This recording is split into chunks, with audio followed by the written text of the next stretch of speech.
Welcome to Wrasslin Raw!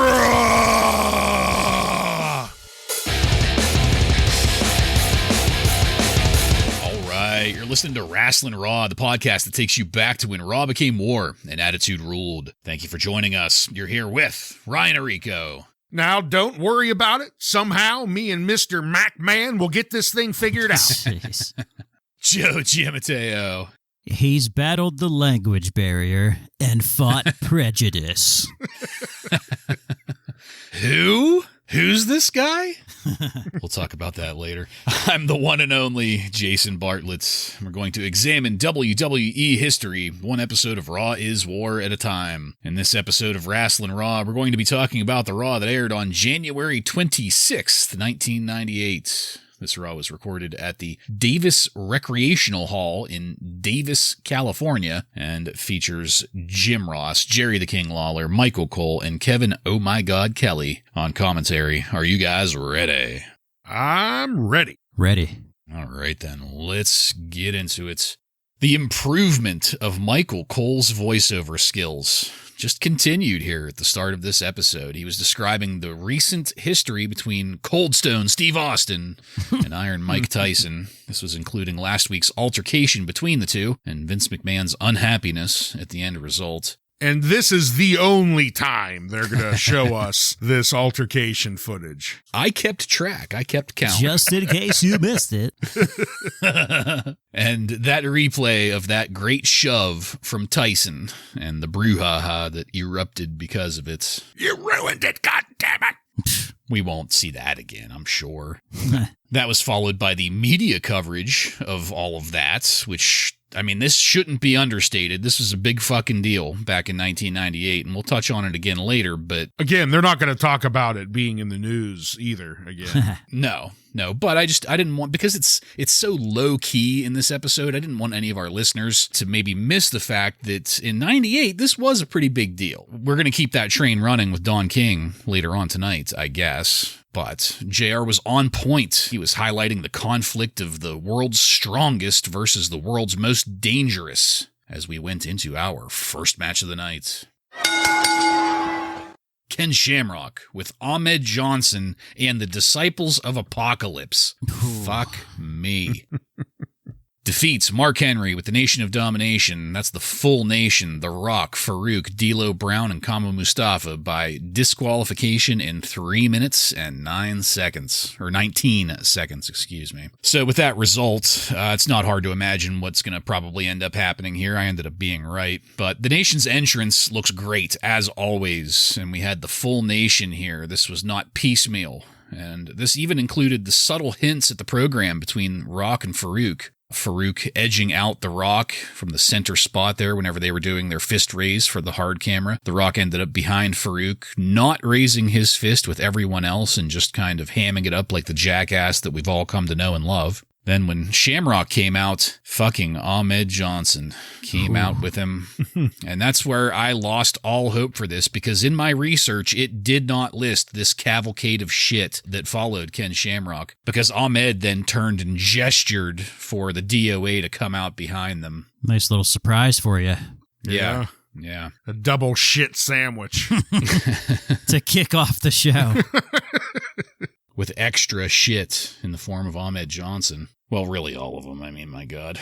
And this started off great. Shamrock's speed versus Mark Henry's strength. It looked great as a pairing. They were able to emphasize that in the ring perfectly. I loved the early pin from Mark Henry. I feel like that's something we don't see enough. It just felt like a nice heel move here from him. Same goes with the bear hug. You know, we've seen that before from Mark Henry. He's the only one that can make it believable. He used it multiple times in this match as a stall, and it didn't look bad. Anybody else, it would look like shit. The timing from JR was great in this, talking about Shamrock removing Henry's vertical base just as Shamrock started up some leg kicks to get this rally going, which turned into an amazing-looking belly-to-belly suplex from Shamrock. He got some height there. It looked phenomenal. He took that big motherfucker and just turned him around in air. But that suplex must have been the signal for the clusterfuck, because everybody ended up in the ring as a result. I couldn't even tell what really started that. Everybody just flooded the ring. That's what drew the disqualification from the ref. And I loved Kevin Kelly referring to this as a war of attrition leading up to the next pay-per-view. And that is where this first match ended. I thought this was a great match, especially considering how relatively new Mark Henry is. He and Shamrock really did a great job with it, but the inevitable clusterfuck, specifically with the shitheels on Shamrock's side, definitely detracted from the overall experience. Joe, what'd you think of our opening match here? Yeah, it's tough to see Ken Shamrock, who was on such a high for the past few months, just take a complete pounding here from such a low creative. They ruined it, damn it. They really put a weight around his ankle here. Yeah. But he will bounce back, I'm sure. He's just going to have to eat this shit sandwich for a little bit, I guess, until probably the next pay-per-view is over. And then on our way to WrestleMania, maybe he'll bounce back. We'll see what happens. But yeah, I hated it. I hated seeing him with Ahmed Johnson and the DOA. It's just, it makes no sense. I think I would like to see a Ken Shamrock versus Mark Henry singles match with just the two of them and no one else involved, but not this. Sorry. Ahmed Johnson and the DOA being involved really does shit things up. But Bartlett, I do agree. The actual match that we got between Mark and Ken was a pretty entertaining match. And for two green guys whose type, they're completely different types of wrestlers too. Yeah. I thought they meshed really well here and put together a pretty impressive looking match for two guys that are so inexperienced. And Shamrock landing that impressive belly to belly suplex was amazing. The height that he got on that really just highlights how much juice Shamrock is flowing with right now, because that was a roid rage if I ever saw one. But it did bring it down a notch once the clusterfuck at the end happened, and we have to bear seeing Ahmed Johnson and the DOA action in the ring. So good, entertaining match. Just I don't know why you have to involve these pieces of garbage to bring Ken down. Yeah, I almost wonder if it's some kind of, I don't know, way to maybe try to bring Ahmed and the DOA up by attaching them to Shamrock. They were trying to do that instead of realizing that it's only going to drag Shamrock down. I don't know. Bad decision. Or some type of initiation. You're the new guy here. We got to shit on you for a little while. I don't know. But yeah, I think we said this last week, the first wrong decision for Ken Shamrock, attaching him to these fuck-ups. All right, next up, we had a video history of the Kane-Undertaker feud. I especially loved the slow-mo, distorted footage of Paul Bearer screaming, "You're a murderer." And that was quite extensive. By the time we got to the casket burning, it was practically a full replay of the history between everybody. But that was followed by the never-before-seen footage of the WWF officials who, presumably, were there at the Royal Rumble, comfortable interfering with the crime scene when they put out the fire and tried to crack that casket open to get at what one could only assume would be a dead body. They were potentially destroying a bunch of evidence. I mean, we really didn't need evidence since the murder was broadcast on worldwide television, but I was just imagining a bunch of pissed off crime scene people walking in and looking over at Sergeant Slaughter still holding the axe and saying, you just ruined it. You ruined the case. You ruined it, damn it. And by the way, that never before seen footage that they kept teasing was about 3 fucking seconds long and contained nothing of any kind of value. That was followed by the Western Union Rewind back to last week on Raw when Shawn Michaels swerved us into thinking that he was The Undertaker. So, Joe, this segment was actually a pretty girthy one, but really, like I said, no new information other than that 3 seconds of new footage. And this kind of came across as filler. What'd you think of it? Yeah, I agree. I mean, I probably would have been watching Nitro anyway because of that last bullshit that they gave us, and I would have missed it because, like you said, it was 3 seconds of new footage. Everything else was just stuff we already saw. I would absolutely agree that this was filler for the most part. But, when I was writing my notes, that was kind of how I started it. But then I started to think about it, especially where we're at. The WWF is picking up new viewers in droves right now. Maybe a long recap like this isn't a bad idea so that new fans could kind of understand the whole Kane Undertaker saga. But there was no dead body, Ryan. We wanted to see the dead body. everyone wanted to see the dead body, and it wasn't there. Everyone was waiting for that crispy Undertaker. Another bait and switch. It was definitely filler, but I don't know. Sometimes this maybe is needed, I guess. It's also the road to WrestleMania, so like they're really, really going to shove all this shit down our throats quite a bit. Yeah. Picking up tons of new viewers and then driving them away with Ahmed Johnson at the start of the show. Oh, and driving them away with our next match. Barry Windham and Jeff Jarrett with Jim Cornette and the Rock and Roll Express defeats the Legion of Doom, Hawk and Animal. Their new names are the Droopy Arm Express. That is the... Boy, we are on fire here tonight, boys, with these matches. My God. In 5 minutes and 4 seconds. I'm glad we got that eulogy for the Legion of Doom already, because here's the burial. My first thing is, why are they still here? We had a picture-in-picture of Barry Windham saying, "Unless you were born yesterday or live under a rock, you already know about my great NWA heritage." And I laughed, because that's just absurd. I guess we all live under a rock. Yeah. Or maybe just the entire Northeast. I don't know. Yeah, maybe. I'll go back to my rock now. Yeah, it's more comfortable there where the NWA doesn't exist. Yeah. It already feels like the LOD have entered the just hitting the pay window phase. The energy was really low for them. And it's like, just a couple months ago, they were the tag champs and they had crowds popping their asses off. And I'd like to think that it was just the NWA influence, but I think people are also just kind of over it. I mean, a couple months ago, we would get chants for LOD during any tag team match. Yeah. Yeah. And that's all I have for this. I don't care about any of it. I think it's being mishandled with all of these people. I could maybe get behind just Jeff Jarrett with Cornette as a manager and carrying the NWA title, being the NWA champion as like his gimmick. But this is just, it's so fucking bloated with people for how bad of an angle it is. Ryan, what else do you have on this? Not a ton more, that's for sure.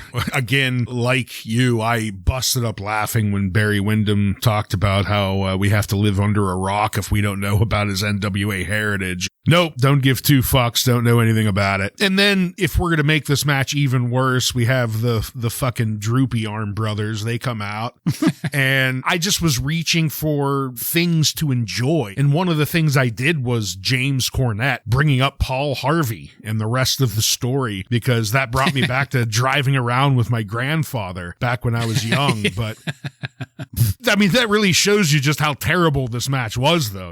I mean, I was just trying to find anything to latch on to. I mean, this was, I guess, an old school wrestling match that Cornette wants, but I don't know. It's not hitting with me. Barry Windham's new look is stupid. Yeah. Oh, he's like clean shaven now? Yeah, that's it. That's the only change. I'm assuming that's what he looked like back when he wrestled at NWA, so that's why they shaved and did his hair the way he did. And if you don't know that, you're living under a rock. Right. I live under a rock, so I don't know what he looked like there. I mean, Jeff Jarrett looked fine in the ring, which is no surprise, but everything about this just doesn't hit with me, brother. Yeah, this will make you lose your smile for sure. Watching all this, but I do agree with you, Bartlett. I think maybe it would have some legs if it was just Jeff Jarrett and Jim Cornette. They're similar. They're from like same territory, and I care about Jeff Jarrett. Yeah, and it could have worked, but now they're trying to build this weird stable now that nobody cares about. Like we don't have enough of those already. Right. Well, if you've been living under a rock, this is Barry Windham with the rest of the story. Live on Paul Harvey.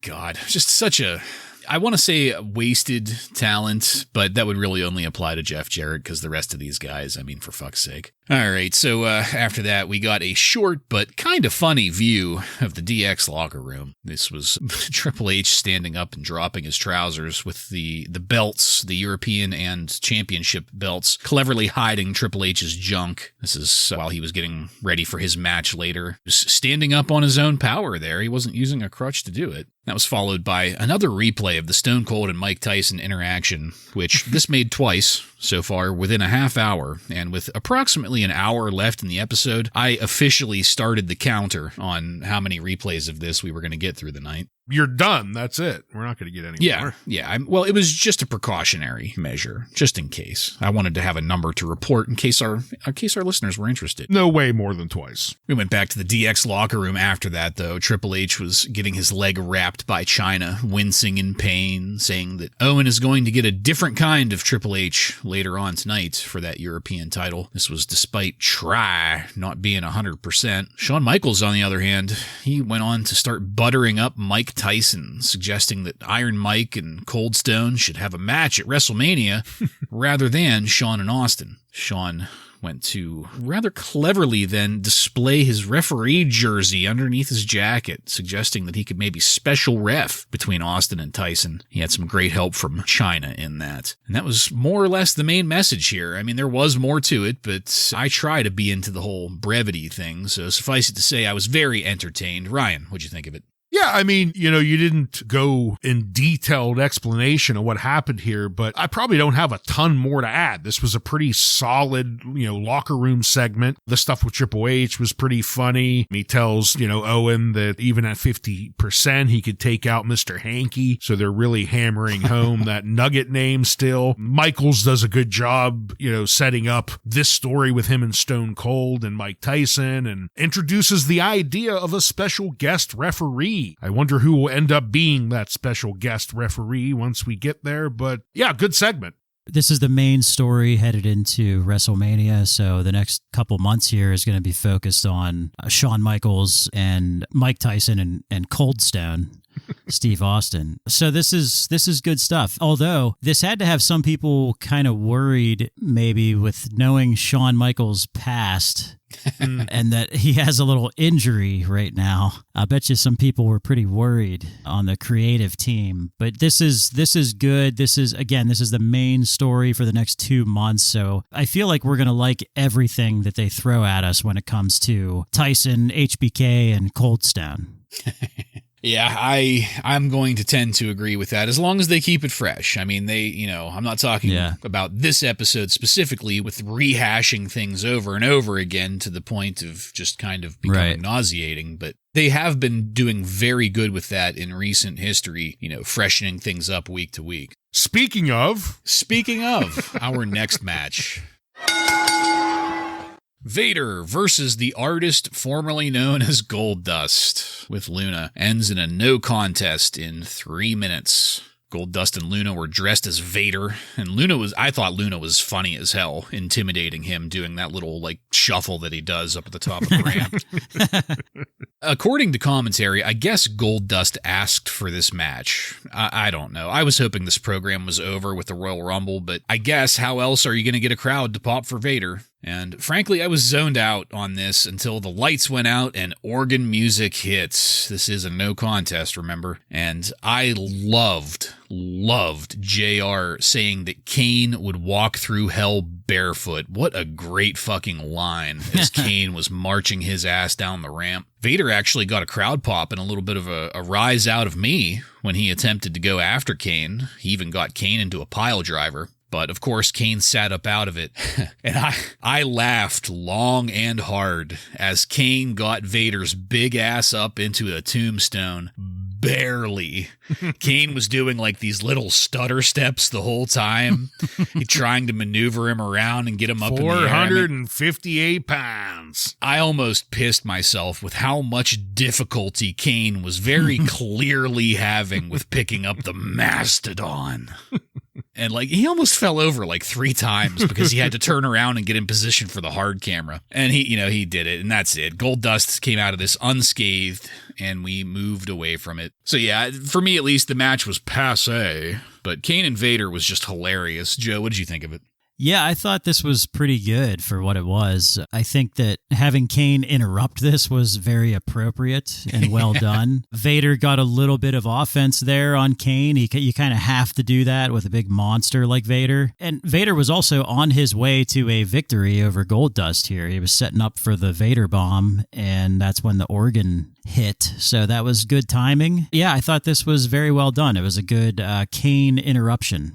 I completely agree. The Kane interruption is really what saved this match. Yeah. You know, at the beginning, I did like Goldust coming out as Vader, but instead of the normal Vader tights, he has on a red teddy, which was, that was a great touch on his part. My main problem when I, first saw Goldust versus Vader was we just had the Royal Rumble match, which we all agreed was one of the best things Vader has done since he's been here. And it had that fantastic ending with Luna on Vader's back. They weren't going to top that. So I was wondering, why go back to this well so quickly? But, thankfully it got saved by Kane coming out. I assume this is going to set up a pay-per-view match between Vader and Kane at the next In Your House. That's my guess. So I guess that's how we're going to lead into the new story. So I guess maybe they swerved me successfully, because at the beginning of it, I was just going, oh, this again. By the end of it, though, they had my attention. So good job.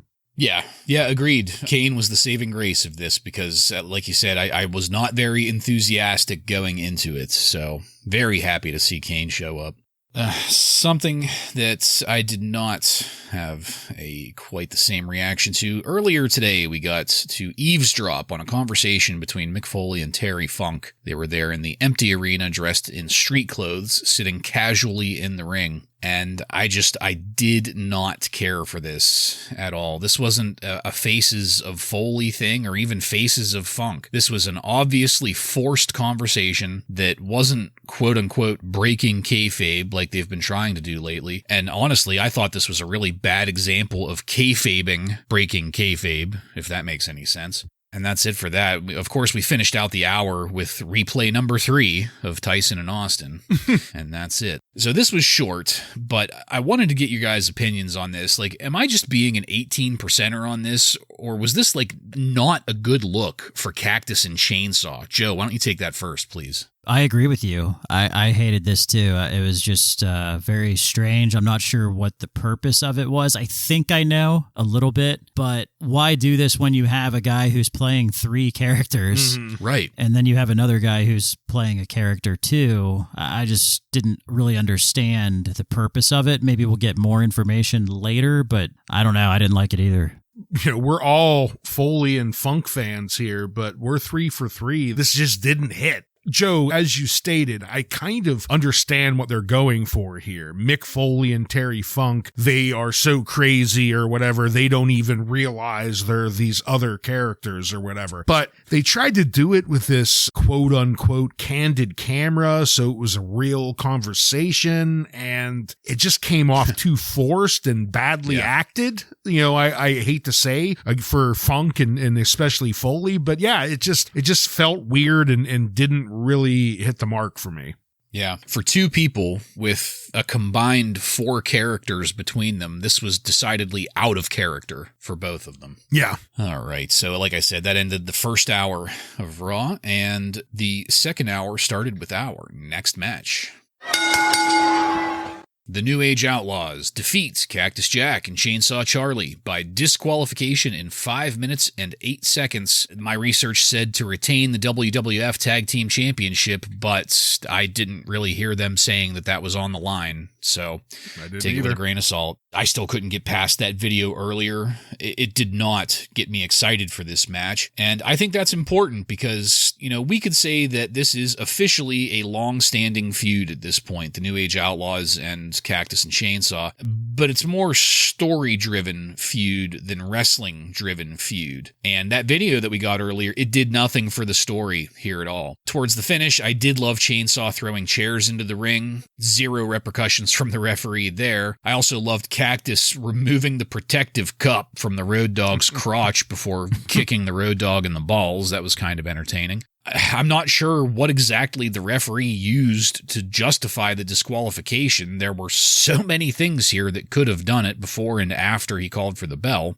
And after the bell, the Chainsaw Charlie moonsault onto the Road Dogg while Road Dogg was covered in chairs was neat. And so, like, in terms of that story that I just mentioned, I guess this is what connects back to that earlier video after seeing the match, because whenever we saw that conversation, I didn't know what the fuck was happening. After this match, I almost wonder if that was a behind-the-scenes peek of them kind of laying out the match, because during that conversation, Mick had suggested to Terry doing a moonsault off of the corner and hitting somebody with it, and, which is something very uncharacteristic of Terry Funk. You never see Terry Funk do a moonsault, really, or at least I don't remember seeing him do a ton of those. I was just kind of maybe trying to justify it that way. I don't know, but in the end, I'm kind of starting to feel like this feud's running its course. I just was not as up on this as I have been in the past, but at the same time, I'm not sure what to suggest or where to go. So, Ryan, what'd you think of this match?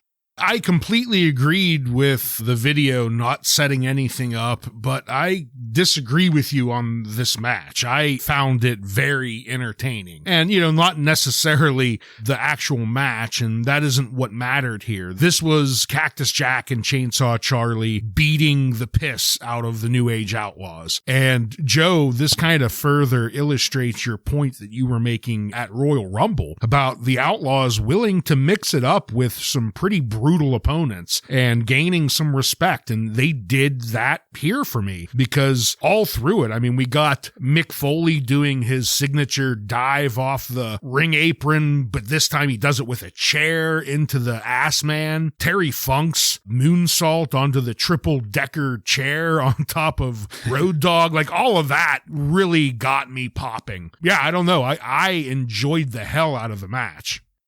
Yeah, I agree. And one of the reasons why I liked this match, especially the end of it, was that it was a chaotic ending, but it was a very entertaining chaotic ending, unlike what we get with these other, like these factions where they all just come in the ring and start beating on each other. This was a little bit more creative and unique compared to other things that end up in chaos at the end. And I did really enjoy this as well. I really popped for the removal of the protective cup. I thought that was fucking hilarious.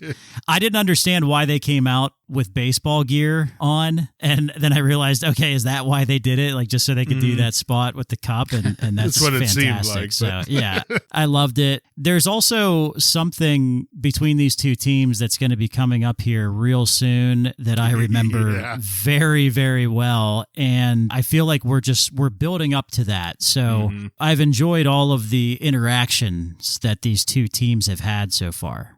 And I think another thing that, for me, put the match over was, up until this point, it's been the New Age Outlaws that have been brutally taking it to people, to get a match disqualified, continuing to do it after. But here, they got a little taste of their own medicine. They got the shit kicked out of them. So I enjoyed that, too. Yeah, I don't disagree with a lot of what you guys have said. I feel like, and I think maybe the problem is that I don't remember what this is building to. Really? Yeah.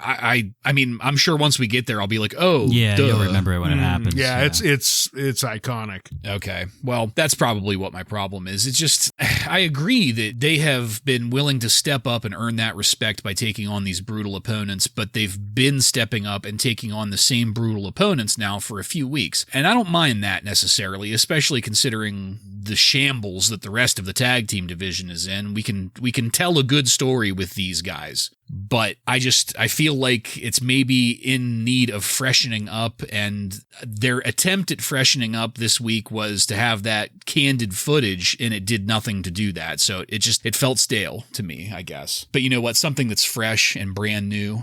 Taka Michinoku. Let's take a moment to remind everybody that the light heavyweight championship is a thing that definitely exists. We got a video package to do just that, and it would be understandable if anybody had forgotten about any of that, or Taka Michinoku for that matter. We got some nice footage of Taka, just kind of, like I said, reminding us that he is there. But after that, we came back to the fucking honky-tonk man in the ring. He's thick. Gets thicker every week. Next match, and it just kept getting worse from there. El Pantera defeats Brian Christopher by pinfall in 4 minutes and 28 seconds. The son of Lawler strikes again. And that's all I have to say about it. If either of you want to go into more detail about it, you go for it. But I tell you what, this fucking son of Lawler angle has some serious go-home heat with me. They didn't shut the fuck up about it throughout the entire fucking match. Nobody escapes that. Even JR, and I love JR. I love the King too, but my God. Joe, do you have anything you want to add to this? I did like JR calling Jerry Lawler Daddy Dearest. I thought that was funny. But outside of that, yeah, I'm tired of the Jerry's kid angle. Also, Honky Tonk Man, what the fuck? Like, we've been getting Sonny as a ring announcer every week, and we get the fucking Honky Tonk Man tonight. Just because he was in the Royal Rumble. Yeah. Sadly, guys, I thought this was, I mean, if it wasn't for the whole Jerry's kid thing, this was actually a pretty good match, a pretty good showing by Pantera, because I feel like we're getting a build-up for Taka to get a different opponent other than Brian Christopher, and I think it might be this Pantera guy. I thought it was a pretty entertaining match outside of Brian Christopher nearly paralyzing Pantera with a German suplex. Outside of that and this stupid shtick that they're doing, I kind of enjoyed this match, and I'm glad that we're going to see Taka maybe face somebody else. Yeah, Joe, I'm a little bit more in your camp here in the fact that, one, I'm excited for Taka to have a different opponent, because I'm going to be honest with you, when this match first started, I was saying to myself, really, we're just going to have another way for Brian Christopher to have another match against Taka? Are you kidding me? And they surprised me with Pantera's victory at the end. Pantera's look, I don't know. He looks like a Zoobly Zoo motherfucker in the outfit he's got on here. So I'm not crazy about that. But some of the stuff he was doing in the ring was pretty cool. The suicide dive through the corner of the turnbuckle, that was kind of neat. You know, I'll give him a little bit of credit on that, because that could have ended up very badly for him. But the one thing I will say about Pantera is I have a feeling under that mask, he's an older wrestler. Because even though he was pulling off some good-looking things, it looked like an older guy doing it. Just a little bit slow, not as crisp as a younger person could pull it off. But it doesn't matter, because I am excited that Taka's going to have someone different to go up against. And at the end, when Brian Christopher did end up losing, I thought to myself, you know, maybe this is because he's going to be joining up with Scott Taylor soon to make Too Much/Too Cool. Maybe this is to end his light heavyweight run and have him very soon team up in the tag team. Didn't hate it like you, Bartlett. Well, you know, I'm glad you guys said that, because I didn't even think about setting Pantera up as a Taka opponent, because, you know, we got to the view of the ring and I saw El Pantera and I thought to myself, no chance, not for a minute, because he looks like a dollar store La Parka. And I remember us talking about this the last time that we had him in that fucking bracket system for the light heavyweight tournament. But yeah, I couldn't stop retching every time that they mentioned Jerry's kid here. So that's really what did it in for me. But I will try to keep that perspective moving forward, because you guys are right. I was too distracted by the bullshit from commentary to realize it. It's understandable, though, because it's pretty nauseating at this point. Yeah. So, after that, backstage, Cactus Jack and Chainsaw Charlie were ready to give us a post-match promo, but DX interrupted them as a distraction in the end, because the New Age Outlaws were behind the curtain of that. Everybody who knows what I'm talking about knows what I'm talking about. It's that chain link fence set with the barrels next to it that say Raw on them, and there's the black curtain behind it. The New Age Outlaws were behind that curtain and rushed forward and used that chain link fence as like a trapjaw style net, knocking down and keeping Cactus and Charlie on the ground while beating them with various pieces of furniture, along with Degeneration X. And that's more or less it. This is the kind of freshening up that I like. This I thoroughly enjoyed, and, you know, it was short, but this is, like I said, the kind of progress that is propelling this feud that keeps it in the positive in my mind. Joe, what'd you think of this? Yeah, very well done. Just back and forth between these two teams. Now they have the help of DX. Great call by JR, too, making it sound like such a heinous act, which, that's basically what they were going for. And he just did a really great job of selling it. And I really enjoyed it. Yeah, agree that, this was a good segment to help this story go along, not to mention to have us get another glimpse of them and DX working together yet again. Yeah. So, that's a little seed being planted. Yeah. I also like the idea of, we know that we will eventually get to the New Age Outlaws joining DX, but I kind of like this concept of the Outlaws being the hired thugs. They're like pledges in a frat. Yeah. All right. So, boy, our next match. The Headbangers, Mosh and Thrasher, defeat the Quebecers, Jacques and Pierre, by pinfall in 3 minutes and 8 seconds. The Quejobbers. Yeah. 2 former tag team champions here, everybody. And the Quebecers got the jobber treatment. The crowd looked dead. It seemed like there might have been piped in USA music, or a USA chant, I mean. How passe, yet again. And I couldn't care less. Couldn't tell you what the finish here was, but this did keep going after the bell, and that's all I've got for this match. Again, I didn't care at all. It actually got me wondering why I don't care, though, and aside from the obvious, I realized that we're not getting promos out of any of these peripheral tag teams that are circling the drain. Maybe we could, build some kind of a program and build some amount of give a shit with a little bit of effort, but we're not getting that effort. So I guess I'm stuck not caring about these tag matches until somebody somewhere condescends enough to give me a reason to give a shit. Ryan, what'd you think of this match? Not only are they circling the drain, the Quebecers were just brought in, and they were brought in at the drain. We didn't even give them any push whatsoever, and they're already jobbing out the second week we see them. I don't have much to say about the match, but it wasn't a terrible wrestling match. I'm not going to say everything about this sucked. It was a pretty decent tag team match. We got just 2 teams wrestling each other. No gimmicks, no bullshit, but who cares? What was the build up for this? The Headbangers have been out of mind, out of sight for how long now? The Quebecers are jobbing out to them. Nothing here really made sense or got my attention, but I don't think the wrestling was terrible. Yeah, I mostly agree with that. I think that, this is basically just a regular jobber match that we've had over the years. Mm-hmm. My problem with this is that it almost seems like they tried to force an angle in here at the end where they had the Quebecers beating them up after the match. Why even bother with that? Because nobody's going to care, especially when you give the Quebecers the jobber treatment anyway for their entrance. They're just standing in the ring, and then you're having them jump these guys after. Nobody's going to care. Yeah. Yeah, and that sucks too, because the Quebecers have a great look to them. And I distinctly thought that while I was watching this, Pierre with the eye patch head rig thing, and Jacques just looks like a beast. Well, they both are. Yeah, but POC is really thick. It's a shame because I don't think they could really probably do their own promos all that well. They should maybe, Sonny. It'd be another Barry Windham promo. Put Sonny with the Quebecers. Have her do the talking, and that might be able to go places, Or Honky Tonk Man. Oh, shut your mouth. I just threw up a little bit.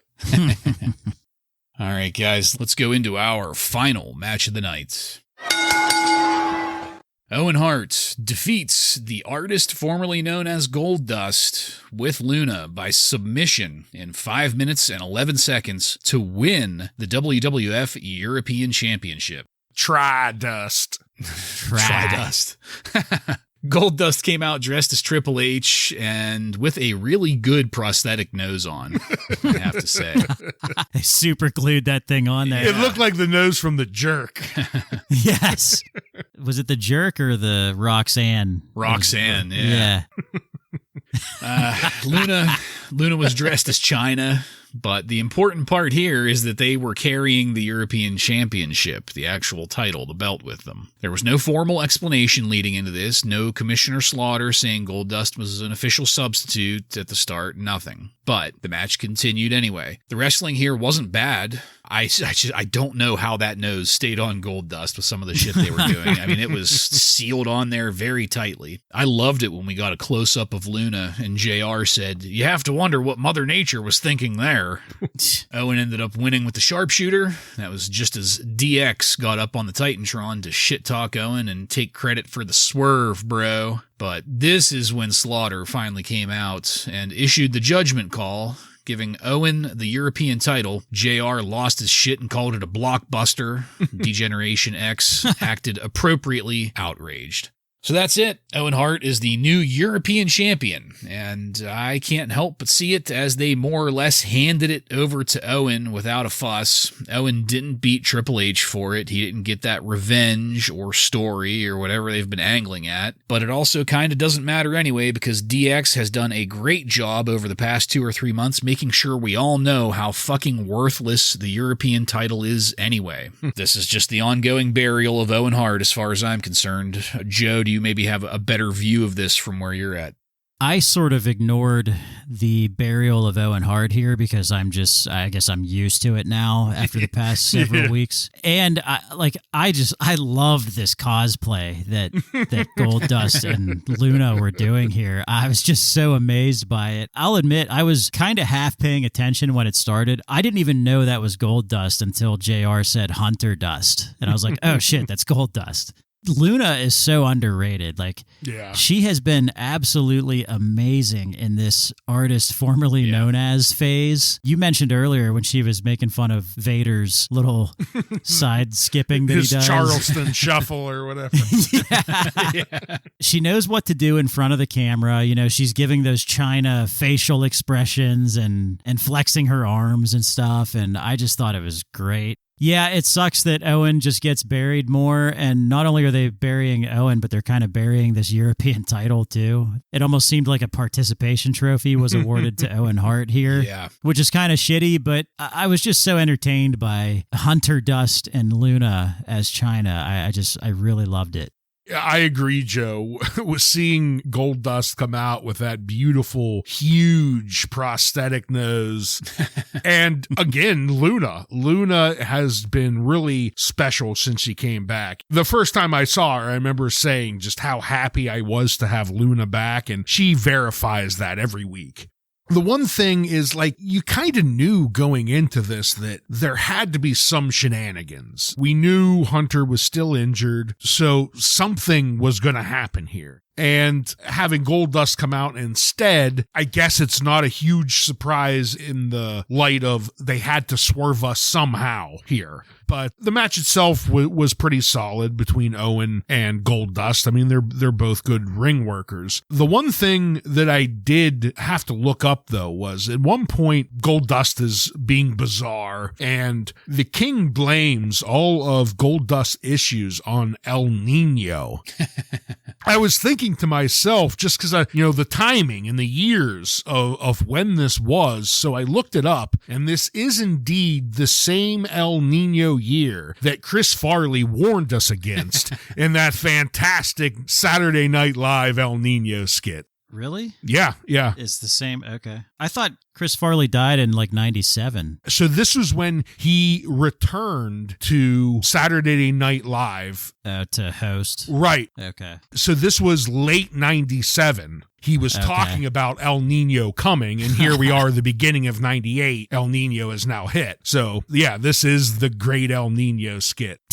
Anyone that isn't familiar with what I'm talking about, do yourself a favor and go look that up. But the match ended as you'd expect, and then Sergeant Slaughter comes down, and his balls grew 3 times the size that day, because he actually acted like he had some power and stripped Try of the European belt and gave it over to Owen. So it is shitty. It's a burial of Owen, but we had to know something had to happen with this because Triple H is injured, and he can't hold this belt much longer if he's not going to compete with it. Yeah, they have done nothing but treat the European title like shit. Yeah. for like weeks now. Yep. And just handing it over to Owen Hart with no muss, no fuss, everybody playing their part here. I just didn't care for it. My only hope coming out of this is maybe now with that title, there will be more challengers to Owen and we can get Owen away from Triple H and taking on all comers now. You know, maybe we can get some good wrestling out of that.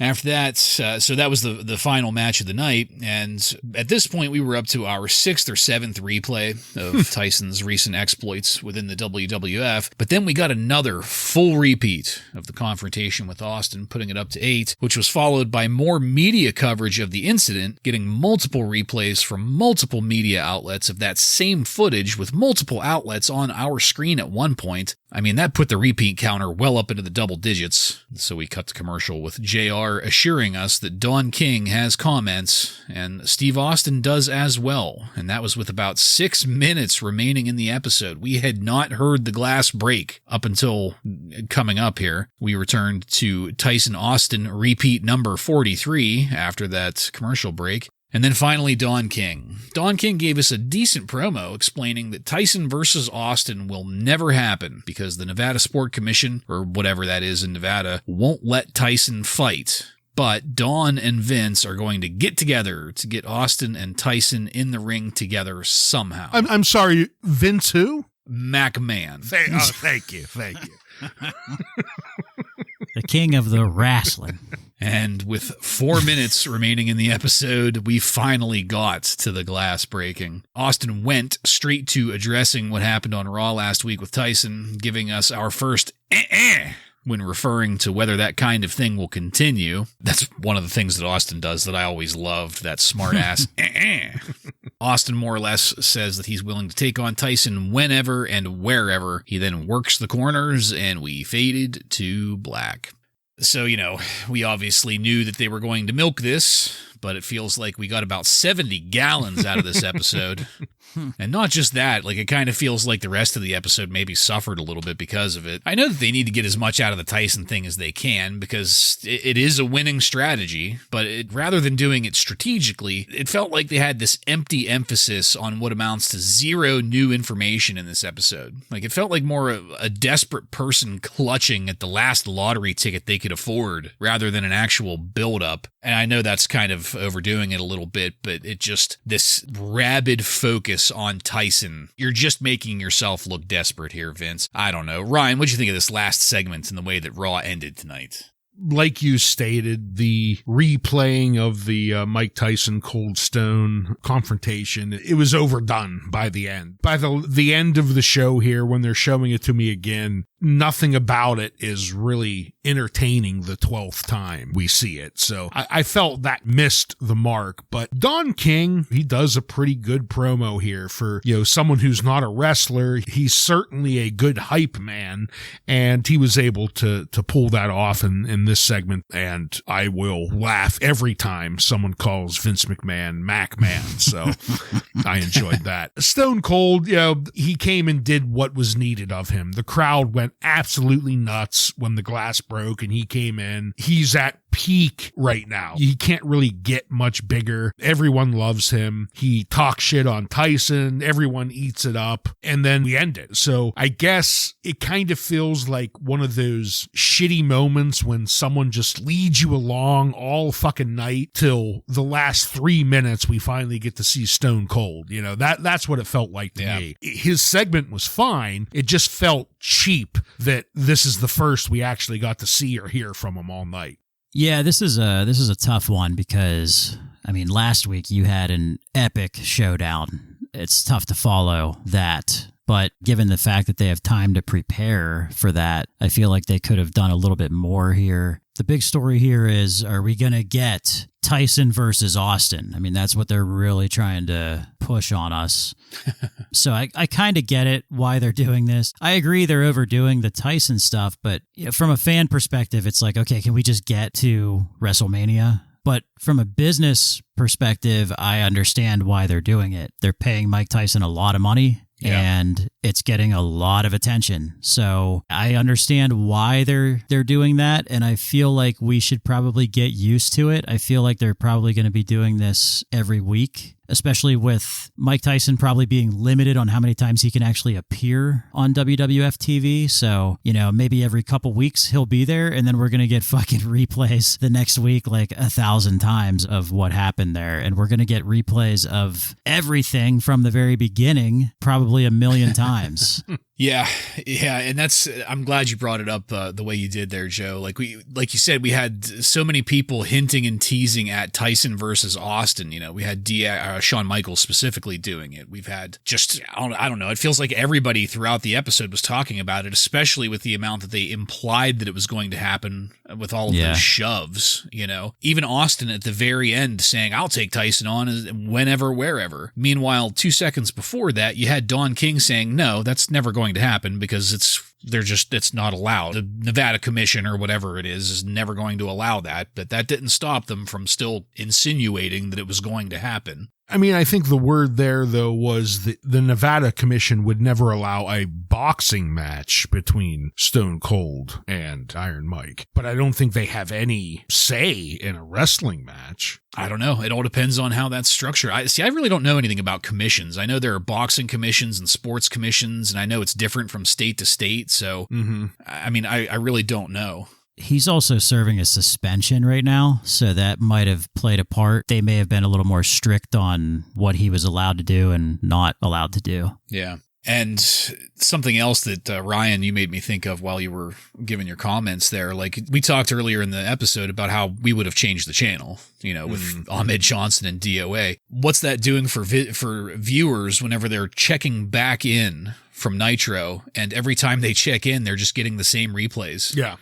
That's not really bringing your viewers back, but I don't know, whatever. Like I said, I completely understand why they're doing it, because it does turn out to be a winning strategy. It's just kind of tedious in this episode. But as I said, we faded to black. So let's take it on over to highlights and lowlights.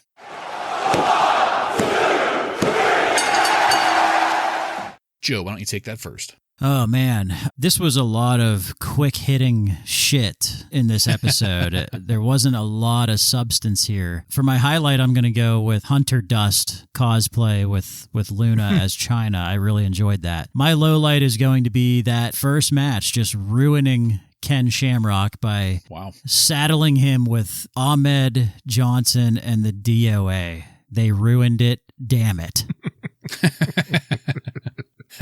So my highlight is the Cactus Jack Chainsaw Charlie, especially the ending with Charlie doing that moonsault onto the triple-decker chair. That was very entertaining and earned my highlight. The low light is going to be everything about the NWA fucking, like, that was just terrible. That whole match and just, we need to stop it with them. Their lowest part. You're just living under a rock. I guess so.